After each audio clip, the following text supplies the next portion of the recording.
नमस्कार दोस्तों।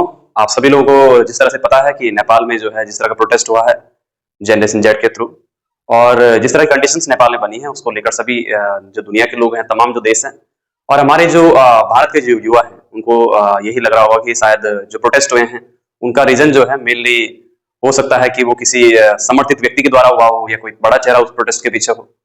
लेकिन जो ये अभी प्रोटेस्ट नेपाल में हुआ है, जो जनरेशन जेड ने जिसको लीड किया है, लगभग 15 से लेकर 28 साल के बीच के जो नौजवान है, युवा है नेपाल के, उसके पीछे एक बहुत बड़ा रीजन है। रीजन ये है कि जो वहाँ के युवा हैं, जो वहाँ की एक जनरेशन, एक आबादी है, बहुत बड़ी है नेपाल की।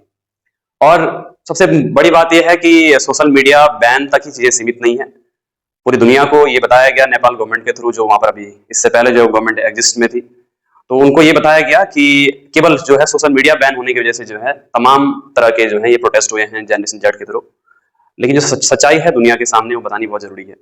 जनरेशन जेड ऐसी जनरेशन जिसको कि लोग ये कहते हैं कि इनका बस का कुछ नहीं है और ये कुछ नहीं कर सकते लाइफ में अपने, और ये किसी काम की जनरेशन नहीं है। उन्होंने जो है नेपाल में पूरी सरकार जो है पलट दी। उन्होंने संसद को जो है उखाड़ फेंक दिया। राष्ट्रपति, प्रधानमंत्री, जो बड़े बड़े जितने भी वहाँ के बड़े देश के पद पे बैठने वाले लोग थे, उन सबको जो है अपना देश छोड़ के जाना पड़ा। और कई सारे तो ऐसे हैं पॉलिटिशियन जिनके परिवार में बहुत सारे सदस्यों की मृत्यु भी हुई है।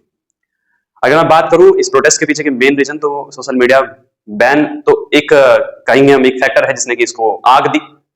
लेकिन असल में क्या है, असल में नेपाल की कहानी कुछ अलग है। जो नेपाल का जो युवा है वो इतना ज्यादा नाराज था इन सरकार के इन सारे तंत्रों से कि वो जो है वो गुस्सा जो है अब जाकर फूटा। सोशल मीडिया बैन से पहले की अगर मैं बात करूं तो नेपाल में जो युवा हैं वो करप्शन से बहुत परेशान है। अभी तक जब से नेपाल में जो है लोकतांत्रिक सरकार बनी है, डेमोक्रेटिक गवर्नमेंट, तब से लेकर अभी तक 13 प्रधानमंत्री नेपाल में बदले जा चुके हैं। और वो एक भी प्राइम मिनिस्टर जो है ये स्टेबल करने में जो है सामर्थ्यवान नहीं है कि वो एक अच्छी गवर्नमेंट जिसमें कि करप्शन कम हो, उस गवर्नमेंट को स्टेबलाइज कर पाए नेपाल में। पिछले सालों से, कई सालों से बहुत बड़े बड़े करप्शन के चार्जेस जो हैं नेपाल में बहुत सारे बड़े बड़े पॉलिटिशियंस पे रजिस्टर हुए हैं। और जिस तरह के वहाँ के लॉ हैं पॉलिटिशियंस के लिए, उनको बचाने के लिए, उनको प्रोटेक्ट करने के लिए करप्शन से, वो लॉ भी जो है कहीं ना कहीं नेपाल में जो है इस बड़ी प्रोटेस्ट के लिए रिस्पॉन्सिबल है। जो जनरेशन जेड है उसका मेनली जो रीजन सोशल मीडिया नहीं है, उसका जो मेन रीजन है वो ये है कि जो करप्शन अमाउंट बढ़ा नेपाल में, जो बेरोजगारी बढ़ी। नेपाल के लगभग जो डाटा है 70 से लेकर 80 लाख के लगभग जो लोग हैं वो बाहर जॉब करते हैं, केवल इसलिए ताकि वो अपने परिवार के लिए कुछ दो पैसे कमा पाए। इस तरह की कंडीशन नेपाल में। और इससे कहीं ज्यादा फैक्ट तो ये निकलते हैं जो कि हमने पढ़े हैं, वो ये हैं कि नेपाल में बेरोजगारी, करप्शन, भ्रष्टाचार इस लेवल का है, इस लेवल का था अभी तक, कि वहां के जो युवा हैं वो यूक्रेन रशिया वॉर में जो है शामिल हो रहे हैं ताकि वहां पर वो रशिया की तरफ से लड़ सकें और वहां पर उनको जो है कुछ पैसे मिल सके।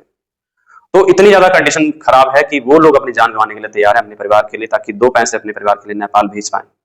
तो इन सब करप्शन और ये जो देश के लिए जितनी भी कल्याणकारी योजनाएं थी, जो प्रोजेक्ट लॉन्च होने चाहिए थे, वो नहीं हुए।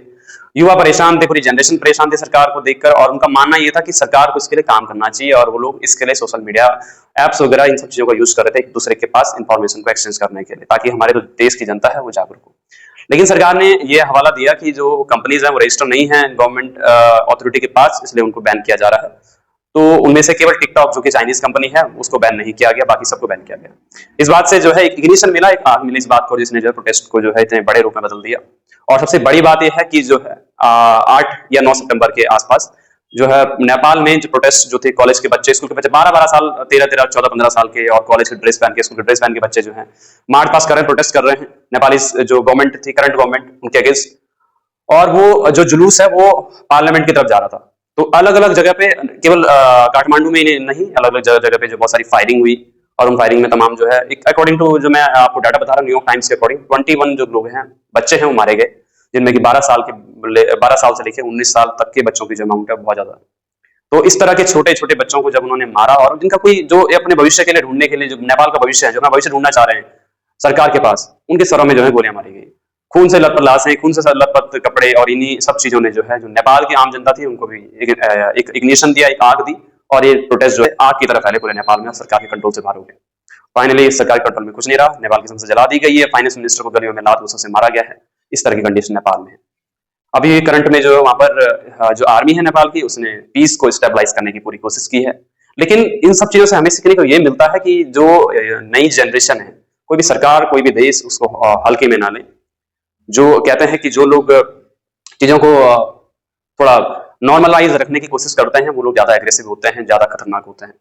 तो मैं एक चीज और कहना चाहूंगा कि जिस तरह से नेपाल ने पूरी दुनिया के सामने एक उदाहरण दिया है, एक एग्जाम्पल दिया है कि कभी भी जो है अन्याय के सामने, करप्शन के सामने, भ्रष्टाचार के सामने झुको मत, कभी भी अपना हथियार मत डालो। उसी तरह से बाकी के जितने भी कंट्रीज के लोग हैं, जितने भी युवा जो पॉपुलेशन है हर कंट्री की, चाहे मैं भारत की बात करूं चाहे किसी भी दुनिया की बात करूं, उनको जागरूक होना चाहिए अपने अधिकारों के लिए। अगर आपके साथ गलत होता है तो आप अपने अधिकारों की मांग उठाने के लिए, उनके लिए लड़ने के लिए आपको अधिकार है, उनके लिए आवाज उठाने के लिए आपको अधिकार है।